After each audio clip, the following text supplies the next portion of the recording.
साहब में कांग्रेस का नया एक कालीन बिछेगा। उस कालीन के ऊपर नए नए दावेदार बैठेंगे, नए लोग बैठेंगे जिनका वर्चस्व अब तक नहीं था। मैं एक बात कह रहा हूँ, हमारा दावा तो है, चाहे वो कैंडिडेट होता प्रहलाद गुंजल की जगह, वो क्यों नहीं बात नहीं। हम तो कल मैं था, सब एडिटर था और डॉक्टर एन के भट्ट के पास में मैं आया था उस टाइम पर। तो उस टाइम अटल सरकार को लेकर, अटल बिहारी वाजपेयी जी की सरकार थी और अटल बिहारी वाजपेयी सरकार को लेकर आशंकाएं चल रही थी। तो डॉक्टर साहब ने एक दावा किया था कि अटल बिहारी जी की सरकार गिरेगी। हमने अखबार में, भास्कर में छापा भी था, वो पढ़े आप, अच्छा आलेख छापा था। एक नया शब्द जन्म ले रहा है और विपरीत परिस्थितियों में ले रहा है। एक बात ध्यान रखिएगा, ये परिस्थितियां वो चुनाव हार गए कांग्रेस के उसमें चुनाव करना है। ओम बिरला तो अगर गुंजल साहब नहीं होते तो कैंप कार्यालय में बैठ के चुनाव जीत जाते। आप क्या बात करते हैं? ओम बिरला जी के लिए तो चुनाव साथ की जो गणना में जो आ रहा है वो बीजेपी को 233 से 235 सीटों, 5 सीटों का नुकसान हो रहा है, 10 सीटों का। मध्य प्रदेश, छत्तीसगढ़, झारखंड, हिमाचल प्रदेश, यहाँ 10 सीट का नुकसान है। पंजाब, चंडीगढ़, दिल्ली, हरियाणा, यह 10 में जा रहा है कोटा का भविष्य। 4 जून को पता लगेगा कि डॉक्टर एन के भट्ट साहब की भविष्यवाणी कितनी सही होती है। हम तो 1 जून को फिर बैठेंगे। मैं फिर बोल रहा हूँ आपको, हाँ। आखिरी चरण का चुनाव निपट जाने दीजिए, मैं प्रेडिक्शन कर दूंगा आपको सरकार किसकी बन रही। कोटा में लोकसभा चुनाव संपन्न हो चुके हैं, कयासों का दौर जारी है। फिलहाल 4 जून को जब मतगणना होगी तब रिजल्ट सामने आएगा, लेकिन कयासों, अफवाहों और समीकरणों का दौर जारी है। दोनों प्रत्याशी इस बात को लेकर समीकरण बिठा रहे हैं, बातचीत कर रहे हैं। पूरे जो अपने लोकसभा क्षेत्र है वहां पर कार्यकर्ताओं की मीटिंग्स लेकर ये जानकारी उपलब्ध करने की कोशिश कर रहे हैं कि इस चुनाव में कितने मतों से हार जीत हो रही है, कौन जीत रहा है, कौन हार रहा है। भाजपा और कांग्रेस दोनों प्रत्याशी अपने अपने तौर पर इस काम में लगे हुए हैं और लगातार जीत हार की कयासों पर, कयावतों पर चर्चाएं की जा रही है। कोटा शहर के हर गली नुक्कड़ पर केवल एक ही चर्चा है। सबसे बड़ी चर्चा यहाँ पर इस बात की चर्चा कम है कि प्रधानमंत्री नरेंद्र मोदी बनेंगे या नहीं बनेंगे। इससे ज्यादा बड़ी चर्चा यहाँ पर यह है कि ओम बिरला चुनाव जीतेंगे या प्रहलाद गुंजल चुनाव जीतेंगे। क्योंकि इस बार जो चुनाव हुआ लोकसभा का कोटा में, वो बड़ा ही ट्विस्ट रहा, बड़ा संघर्षशील चुनाव रहा और पहली बार कोटा की राजनीति के इतिहास में ऐसा चुनाव हुआ है जो इतनी टक्कर का हुआ है, इतने कड़े मुकाबले का हुआ है। हमने आपको पत्रकारों से रूबरू कराया, क्षेत्र के लोगों से रूबरू कराया, ज्योतिषाचार्यों से रूबरू कराया। आज इस संदर्भ में एक कड़ी और जुड़ी है। ज्योतिष एन के भट्ट, डॉक्टर एन के भट्ट के पास मैं हूं, जो एक बड़ा दावा कर रहे हैं प्रहलाद गुंजल को लेकर, ओम बिरला को लेकर और देश की राजनीति को लेकर। एक ऐसा दावा जिसको आप सुनकर दंग रह जाएंगे, चौंक जाएंगे। मैं सीधा आपको डॉक्टर एन के भट्ट से जोड़ना चाहता हूं, जो अपने जो प्रेडिक्शन है उसके आधार पर आपको बताएंगे कि प्रहलाद गुंजल के लिए आप क्या दावा कर रहे हैं जिससे बड़ी सनसनी फैली हुई है। देखिए, मैं शुरू करता हूं 9 अप्रैल से कोटा में और प्रहलाद गुंजल में जो ग्रहों का परिवर्तन हुआ। 9 अप्रैल को पंचक समाप्त हुए थे 7:33 और चंद्रमा चल रहा था मेष राशि के अंदर। गुरु सूर्य मेष में था, कन्या से 8वां था, शुक्र 7वां था, राहु बुध 7वें स्थान में था, मंगल शनि 7वां था, शनि और बुध, शनि कुंभ राशि में था और स्वग्रही था। ऐसी स्थिति में ये योग बनता है कि जो कैंडिडेट है प्रहलाद गुंजल, जिसका मैंने बहुत गहराई से अध्ययन किया, उनकी हाथ का पाम की रीडिंग भी की और राशि से, न्यूरोलॉजी से, गोचर से हमने जो ग्रहों का अध्ययन करके परिणाम निकाले, उस परिणाम में ये आ रहा है कि प्रहलाद गुंजल बहुत भारी मतों से जीत रहे हैं। मत भारी हम इसलिए कहेंगे कि अगर 20,000, 50,000, 25,000 भी है तो वो बहुत भारी है उनके लिए। जितना भारी है। और स्थितियां 26 अप्रैल को भी उनके पक्ष में थी जब मतदान हुआ। और हम आगे देख रहे हैं कि जो 4 जून को स्थितियां बन रही है ग्रहों की, 4 जून को जब चुनाव के परिणाम आने वाले हैं 4 जून को भी स्थितियां उनके फेवर में जा रही थी। 4 जून की ग्रह स्थिति में बताता हूं आपको क्या है। देखिए, पहले तो हम 26 अप्रैल पे बात करते हैं।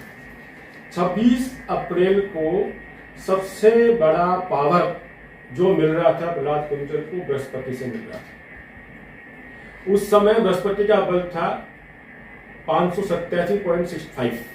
ये अपने आप में बहुत बड़ा बल होता है षड बल के भीतर। और उधर 1 मई को राशि परिवर्तन होना, राशि का गुरु का वृषभ राशि में आना, जो गुरु चल रहा था उनका 8वां, वो हो गया 9वां। 9वां होता भाग्य में। भाग्य स्थान में अगर बृहस्पति आ गया तो वो तो चमत्कार करता है। वो ऐसे परिणाम लाता है जो अप्रत्याशित होता है, जिसका उस व्यक्ति को मालूम नहीं होता कि क्या होने वाला है जीवन में। पार्टी का परिवर्तन, पार्टी से टिकट मिलना और चुनाव जीतना, ये तीनों अलग अलग बातें हैं। हमने तीनों कुंडली बनाई। जिस दिन उन्होंने बगावत की पार्टी से, भारतीय जनता पार्टी से, उसके बाद वो कांग्रेस में उन्होंने ज्वाइन किया। और कांग्रेस में ये था कि ज्वाइन होने के बाद क्या स्थितियां बनेगी कांग्रेस की, कांग्रेस में क्या होगा। तो देखा हमने कि कांग्रेस में तो करंट आ गया। जैसे ही ग्रह बदले, उनके नक्षत्र बदले, तो जिस पार्टी में गए उसमें जान आ गई, कार्यकर्ताओं में जान आ गई। नई जाजम बिछेगी आने वाले टाइम में, मैं ये दावा कर रहा हूँ। प्रहलाद कुंजल के जीतने के बाद में कोटा में कांग्रेस का नया एक कालीन बिछेगा। उस कालीन के ऊपर नए नए दावेदार बैठेंगे, नए लोग बैठेंगे जिनका वर्चस्व अब तक नहीं था पार्टी के भीतर। चाहे वो कार्यकर्ता हो, चाहे वो संगठन के लोग हों, चाहे अन्य लोग हों, जो मेहनत कर रहे थे बरसों से, जिन्हें मौका नहीं मिला काम करने का, जो इंतजार में थे, जिनकी तपस्या थी, जो चाहते थे हम आगे बढ़े और जिनको आगे नहीं बढ़ने दिए, वो कौन लोग थे। जो भी हो, ये जो ग्रह स्थिति बन रही है, ये ग्रह स्थिति पूरी पार्टी के लिए मजबूती लेकर आ रही है। और आप ये देखेंगे 4 जून के बाद में कि स्थिति जमीन की भी अलग होगी। गुंजल साहब तो जीत ही रहे, हमने आपको बताया। और ये ग्रह नक्षत्र जो उनके हमने रीड किया है, उसके आधार पर नहीं, आप इतने दावे से कैसे कह सकते हैं कि गुंजल हम साहब जीत तो, रहे हैं? मैं एक बात कह रहा हूँ, हमारा दावा तो ग्रह है। चाहे वो कैंडिडेट होता प्रहलाद कुंजल की जगह, तो भी हम ये बात बोलते। हम तो ग्रहों की गणना कर रहे हैं, प्रहलाद कुंजल के ग्रह क्या चल रहे हैं और आकाश में ग्रहों की स्थिति क्या है वो हम देख रहे हैं। और कैंडिडेट होता तो हम कह देते ये बात। और ये बात जब चुनाव लड़े थे बीजेपी से प्रहलाद कुंजल साहब, उस समय बीच में मेरे कांटेक्ट में नहीं थे। मैंने कहा था चुनाव हार रहे, बहुत मार्जिन से हार रहे। आपने देखा रिजल्ट, 2-2.5 कोई बहुत बड़ी बात नहीं होती है। हार तो हार ही होती, चाहे वो 1 वोट ही क्यों ना हो। सीपी जोशी 1 वोट से हारे। आप भी आए थे मेरे पास जब मैंने कहा था 98 में अटल जी की सरकार गिरेगी। 1 वोट सरकार गिरी, जब आप दैनिक भास्कर में थे उस समय। मैं इस बात प्रिंट को मीडिया में थे आपने एक बहुत पुराना संदर्भ निकाला है। मैं हमारे दर्शकों को बता देना चाहता हूँ, 1998 में मैं दैनिक भास्कर में था, सब एडिटर था, और डॉक्टर एम के भट्ट के पास में मैं आया था उस टाइम पर। तो उस टाइम अटल सरकार को लेकर, अटल बिहारी वाजपेयी जी की सरकार थी और अटल बिहारी वाजपेयी की सरकार को लेकर आशंकाएं चल रही थी। तो डॉक्टर साहब ने एक दावा किया था कि अटल बिहारी जी की सरकार गिरेगी। हमने अखबार में, भास्कर में छापा भी था, वो पढ़े, अच्छा आलेख छापा था, तो वो सरकार गिरी। सभी ज्योतिषियों के प्रेडिक्शन यही थे उस समय कि सरकार नहीं गिरेगी। जी बिल्कुल। और अल्पमत में थी, कई पार्टियों की सरकार थी, प्रधानमंत्री अटल बिहारी बने थे, तो हमने कहा ये तो जाने वाले। तो आपने पूछा कैसे हो सकता है, मैंने कहा ये होगा। आपने इंटरव्यू किया उस समय और मेरे पास आखिरी में आए थे आप, तो मैंने कहा सरकार गिरेगी। आप गिरना चाहे वो 1 वोट से हो, चाहे 100, आपके सभी से मिले थे। और वो कटिंग मेरे पास अभी भी रखी है दैनिक भास्कर की 98 की, जब मैंने प्रेडिक्शन किया था। तो हम तो उस समय शुरू कर रहे थे, ये 28-30 साल पुरानी बातें हैं। तो सरकार गिरे, 1 वोट से गिरे, चाहे 10 वोट से गिरे, चाहे 100 वोट से गिरे, गिरना तो हुआ। ठीक ऐसी स्थिति में प्रहलाद जी के लिए बोल रहा हूं कि वो 1000 से जीते, चाहे लाख से जीते, पर टक्कर काटेगी। मैंने पहले भी आपके इंटरव्यू में ये बात कही कि टक्कर काटेगी। वो जीत चाहे 10,000 की हो, चाहे 20,000 की, चाहे 50,000 की हो, चाहे 25,000 की, जीत तो जीती है। तो स्थितियां अनुकूल बन रही है राज्य के लिए, और आने वाला जो भविष्य है उनका कांग्रेस में बड़ा महत्वपूर्ण रहेगा।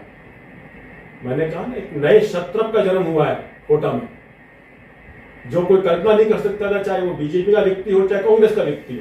जी। मैं बार बार ये बात पहले भी मैंने कही है कि कोटा में किसी नए क्षत्रप की जरूरत है, और वो क्षत्रप किसी अन्य पार्टी से आए, कांग्रेस से नहीं आएगा।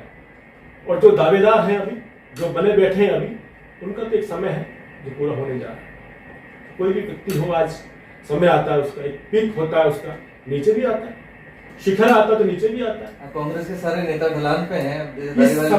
इस समय आप किसी भी बड़े नेता की बात करो, आप चाहे बीजेपी में अभी ओम बिरला को छोड़ें, अभी आप कांग्रेस के किसी नेता की बात करो, बीजेपी किसी नेता की बात करो, कौन व्यक्ति है ऐसा जो यहाँ पे वरिष्ठ है और आगे बढ़ने वाला है? एक नया क्षत्रप जन्म ले रहा है और विपरीत परिस्थितियों में ले रहा है। एक बात ध्यान रखिएगा, ये परिस्थितियां बहुत विपरीत थी। जो आदमी 2 बार चुनाव हार गया, कांग्रेस के उसने उस पर दाव खेला, और दाव खेला है, बड़ी हिम्मत की है कैंडिडेट ने भी। बीजेपी छोड़ना, जिसके डीएनए में, जिसके खून में बीजेपी बसी हुई है, रग रग के अंदर, और जो संघ का आदमी रहा है। हम आज से थोड़ी जानते हैं गुंजन साहब को, हम तो जब छोटे थे तब से, बड़े से, जब कॉलेज में यहाँ मल्टीपर्पज स्कूल में पढ़ते थे तब से हमारे साथी रहे, हमने उनको तब से देखा। तो वो जो जज्बा था, जो चुनौती लड़ने का साहस उन व्यक्ति में है, मैं समझता हूँ किसी व्यक्ति में नहीं। और आपने देखा होगा, आप तो हर उसमें गए होंगे, उनके कवर किया होगा आपने। मैं तो वीडियो देखता था उनके कि ये आदमी बड़े जज्बे से, बड़े दमखम से चुनाव लड़ रहा है, और नई जान डाल दी कांग्रेस में। दमखम से चुनाव तो ओम जी बिरला ने भी लड़ा था। बिल्कुल लड़ा है ओम बिरला तो। अगर गुंजल साहब नहीं होते तो कैंप कार्यालय में बैठ के चुनाव जीत जाते। आप क्या बात कर रहे हो? कहीं निकलने की जरूरत ही नहीं थी उनकी इतनी अच्छी छवि, उनका इतना वर्चस्व, लोकप्रियता, जो आदमी स्पीकर के पद पे बैठा हुआ है, बहुत मुश्किल काम नहीं था। अब उनके ओम बिरला के ग्रह सितारे क्या खराब? अभी जो कुंडली हमारे पास आई है, तुला लगने वाली कुंडली, मैं उसको सही नहीं मानता। अगर ये कुंडली बिल्कुल ठीक है तो चुनाव जीतना बहुत मुश्किल है। ओम बिरला जी के लिए जो चुनाव की उनकी जो लग्न कुंडली, तुला लग्न कुंडली आ रही है, उस कुंडली के हिसाब से, क्योंकि 2 जगह अलग अलग कुंडलियां उनकी दी हुई है, हमने तो ये नेट से निकाली है। उस नेट के हिसाब से जो कुंडली बन रही है, लग्न कुंडली है तुला लग्न की, एक कुंडली बन रही है सिंह लग्न की। दोनों कुंडली से नहीं बन रहा। अगर तुला लग्न वाली कुंडली भी सही है, मान ली जाए इसको थोड़ी देर के लिए, तो भी स्थितियां उनके फेवर में नहीं जा रही। और उच्च पद मिलने का जो टाइम था वो तो जा चुका। 2019 में फरवरी 19 के बाद से ये टाइम शुरू हुआ था, और वो लगभग 24 में पूरा हो रहा है। नए पद के योग नहीं बन रहा है इसमें। विरोधी को परास्त करना आसान नहीं होगा। इस लग्न में राजयोग उच्च पद प्राप्ति के योग थे 6 मई 19 से लेकर के 12 मार्च 2020 तक। ये राजयोग का समय था, उच्च पद प्राप्ति का समय था। वो हुआ। मंगल दिग्बलित था उस समय इनका, बुध की महादशा चल रही थी। और अभी जो चल रहा है दशा के अंदर 28 मार्च 24 से लेकर के 30 अगस्त 2024 तक बुध की दशा में राहु का अंतर और प्रत्यंतर चल रहा है शुक्र का। बुध, राहु और शुक्र की स्थिति कुंडली में हम देखें तो शुक्र लग्नेश है और लग्न में बैठा हुआ है। दूसरी बात देखिए, राहु कहां बैठा हुआ है। राहु की स्थिति है मंगल के साथ में, मंगल नीच का है और अंगारक योग बना रहा है। गोचर में परिवर्तन हो रहा है 4 जून 2024 को। वहां पर गुरु, शुक्र, बुध और सूर्य की युति हो रही है।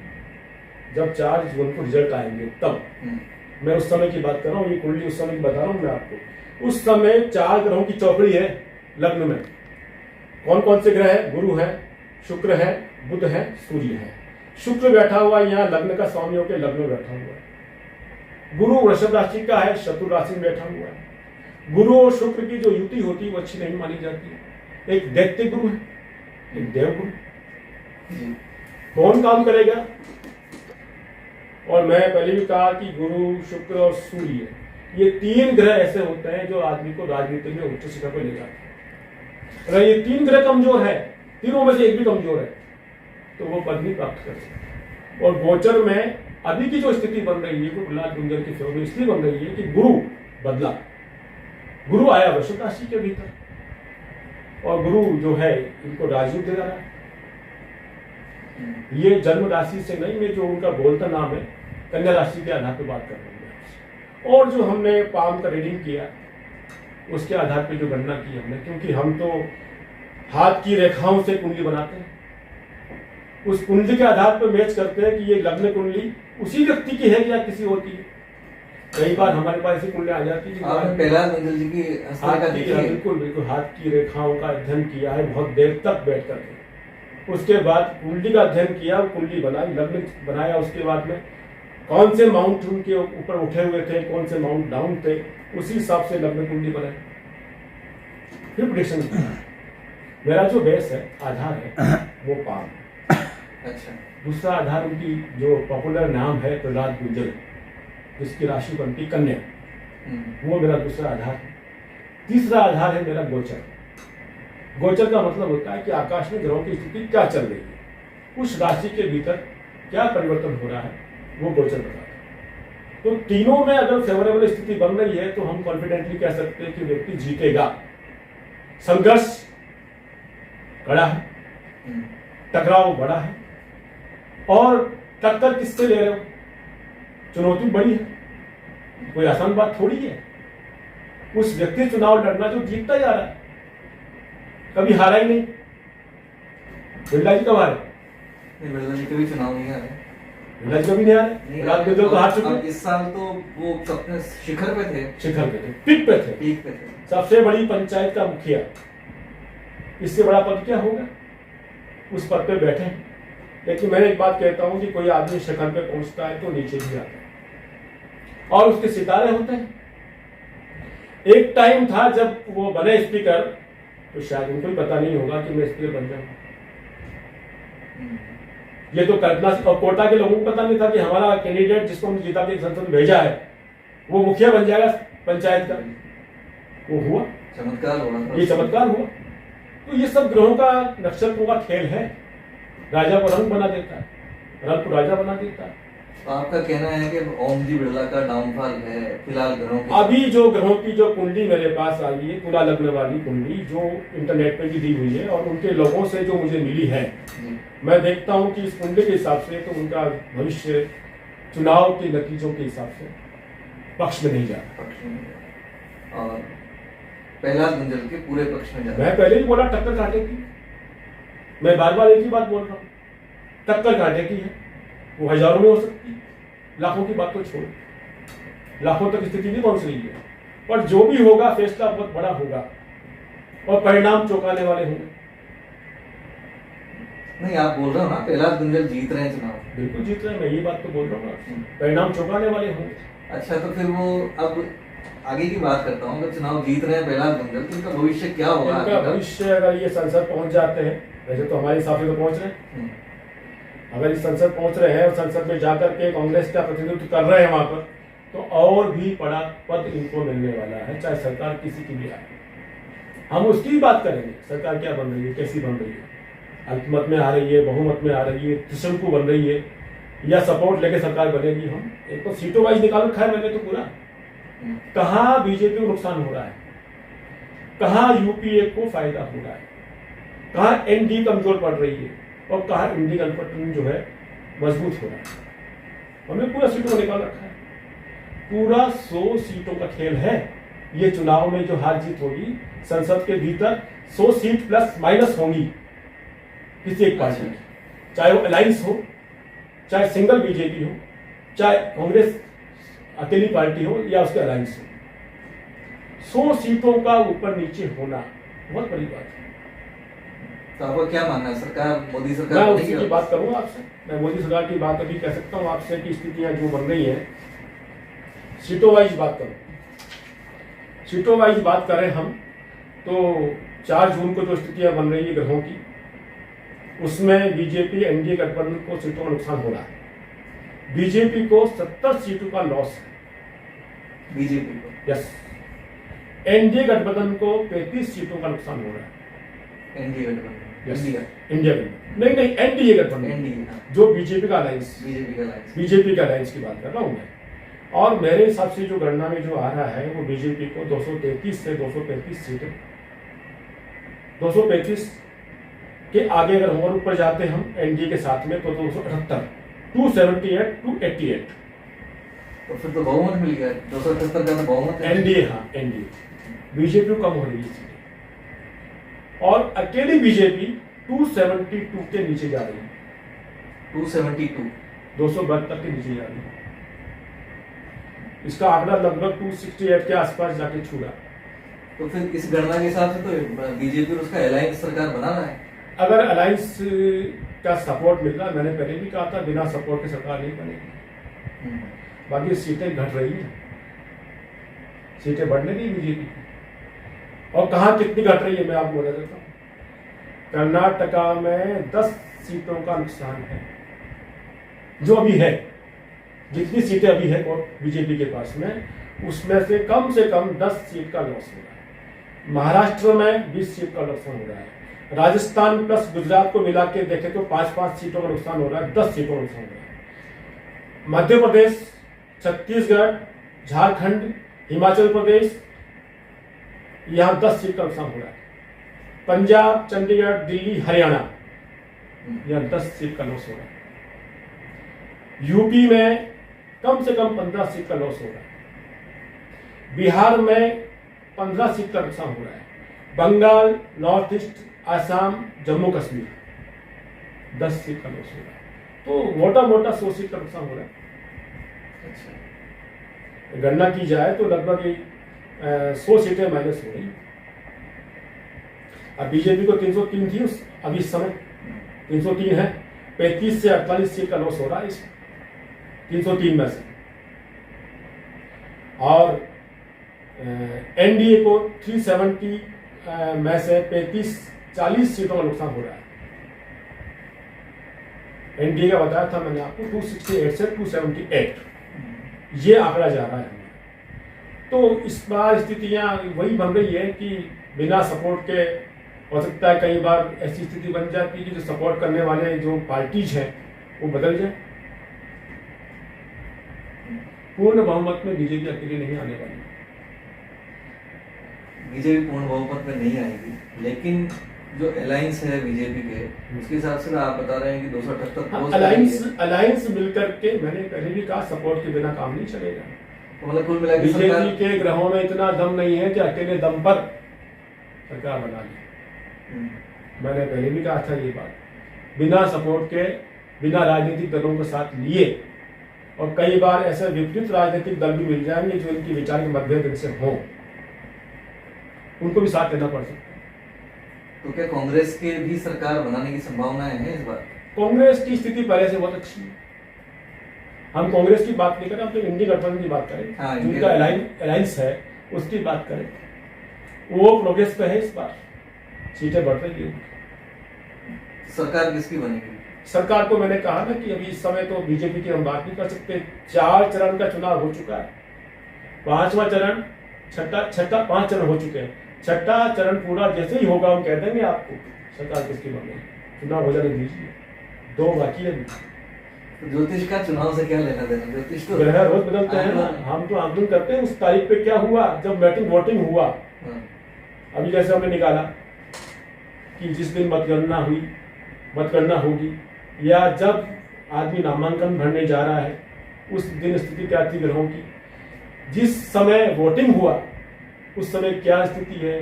देखो, चंद्रमा होता है मन, चंद्रमा का प्रभाव सबसे पहला पड़ता है मन के ऊपर। और मन कौन है? जनता। जनता तय करेगी राजा कौन बनेगा, और मन बहुत बदलता है आदमी। मैं आज कहता हूं मैं बीजेपी को वोट दे रहा हूं, कल जाए कांग्रेस को दिया हूं। आपने मुझे कितना ही समझाया सिखाया, 2.25 दिन में चंद्रमा बदल रहा है, एक राशि से सेकंड राशि में जा रहा है। और उस दिन चंद्रमा के ऊपर क्या स्थिति थी ग्रहों की, चंद्रमा किससे अलायंस कर रहा था, उसके आगे पीछे कौन से ग्रह थे, वो पाप कर्तरी में था या शुभ कर्तरी में था, मैं इस कमरे में बैठा हूं, मेरे साथ कोई दुश्मन बैठा है तो मेरा पावर कम हो जाएगा, मेरे साथ कोई मेरा मित्र बैठा है तो मेरा पावर बढ़ जाएगा, मेरे साथ कोई भी नहीं, मैं अकेला बैठा हूं तो और बढ़ जाएगा। और डिपेंड करता है कि यहाँ कौन बैठा है, उसकी नेचर कैसी है, पास वाले कमरे में कौन बैठा है, उसके पास वाले कमरे में कौन बैठा है, ये सब मिलकर तय करती है ग्रहों की स्थिति कि आने वाला भविष्य क्या होगा। हम तो रोज गणना कर रहे हैं, चुनाव के जितने चरण हुए हैं उन चरणों की कुंडलियां बना रहे हैं, उसके आधार पर प्रेडिक्शन कर रहे हैं। मोटा मोटा हमने बता दिया नुकसान कहां हो रहा है, आज तक की स्थिति, आज तक जो ग्रहों की स्थिति है उसके आधार पर ये प्रेडिक्शन है। और कोई आपका प्रश्न हो तो पूछे। अब कोटा का भविष्य क्या है? कोटा के एक भविष्य के नई बारे में दिशा थोड़ा में सा जा रहा है कोटा का भविष्य। जो पार्टी जिसमें हम कहते थे कि कोई दमखम नहीं है कोटा के लिए, कांग्रेस पार्टी, धारीवाल जी की बात, एक नई शक्ति का उदय होगा, नए कार्यकर्ता पैदा होंगे और यह जो अभी काम कर रहे हैं उनको काम करने का मौका मिलेगा, वो आगे बढ़ेंगे, उनका इंतजार खत्म होगा, उनको नया पद, नई प्रतिष्ठा मिलेगी। ये जान है पार्टी की, किसी भी पार्टी की जान होती कार्यकर्ता। मतलब कांग्रेस का प्रभाव इस क्षेत्र पर पड़ने वाला है। अभी नए ढंग से पड़ेगा, मेरे का नई जाजम बिछ रही है, नई कालीन बिछ रही है, नए लोग बैठेंगे और एक माहौल बदलेगा। कांग्रेस ठीक है जितने टाइम चली, और लेकिन इस बीजेपी गढ़ के भीतर कांग्रेस का प्रवेश होना, कांग्रेस की जाजम बिछना, नए लोगों का उदय होना, नए क्षत्रप बनना बहुत बड़ी बात है। तो दोस्तों, ये थे डॉक्टर एन के भट्ट, जिन्होंने प्रहलाद गुंजल के बारे में, ओम बिरला के बारे में, देश के बारे में और चुनाव के परिप्रेक्ष्य में जो ज्योतिषी गणना है उसके बारे में हमें बताया। ये सब गणनाओं का खेल है, ज्योतिष है, एक शास्त्र है, विज्ञान है। अब आने वाले 4 जून को पता लगेगा कि डॉक्टर एन के भट्ट साहब की भविष्यवाणी कितनी सही होती है। हम तो 1 जून को फिर बैठेंगे, मैं फिर बोल रहा हूँ आपको, हाँ। आखिरी चरण का चुनाव निपट जाने दीजिए, मैं प्रेडिक्शन कर दूंगा तो सरकार किसकी बन रही है। आप इतने कॉन्फिडेंस में, बड़े कॉन्फिडेंस में दिख रहे हो। मैं तो ग्राउंड गणना करता हूँ, मैं कौन हूँ? मैं तो आप जैसा इंसान हूँ, आप जैसे व्यक्ति हो वैसा ही मैं हूँ। मैं तो इसके दम पर बोलता हूँ। ज्योतिष गलत नहीं हो सकता, ज्योतिष गलत हो सकता है, ये बात ध्यान रखिएगा। ये तो साइंस है, हमारी गणना में गलती हो सकती है, हमारी स्टडी में गलती हो सकती है। हम कहाँ से कॉन्फिडेंस लाते हैं? हम तो इसको पढ़ते हैं, देखते हैं, गणना करते हैं, तब कॉन्फिडेंस आता है हमारे अंदर। हमारा कॉन्फिडेंस कहाँ से आ रहा है? मतलब एक जून को फिर बैठेंगे। हम तो सामान्य व्यक्ति हैं आप जैसे।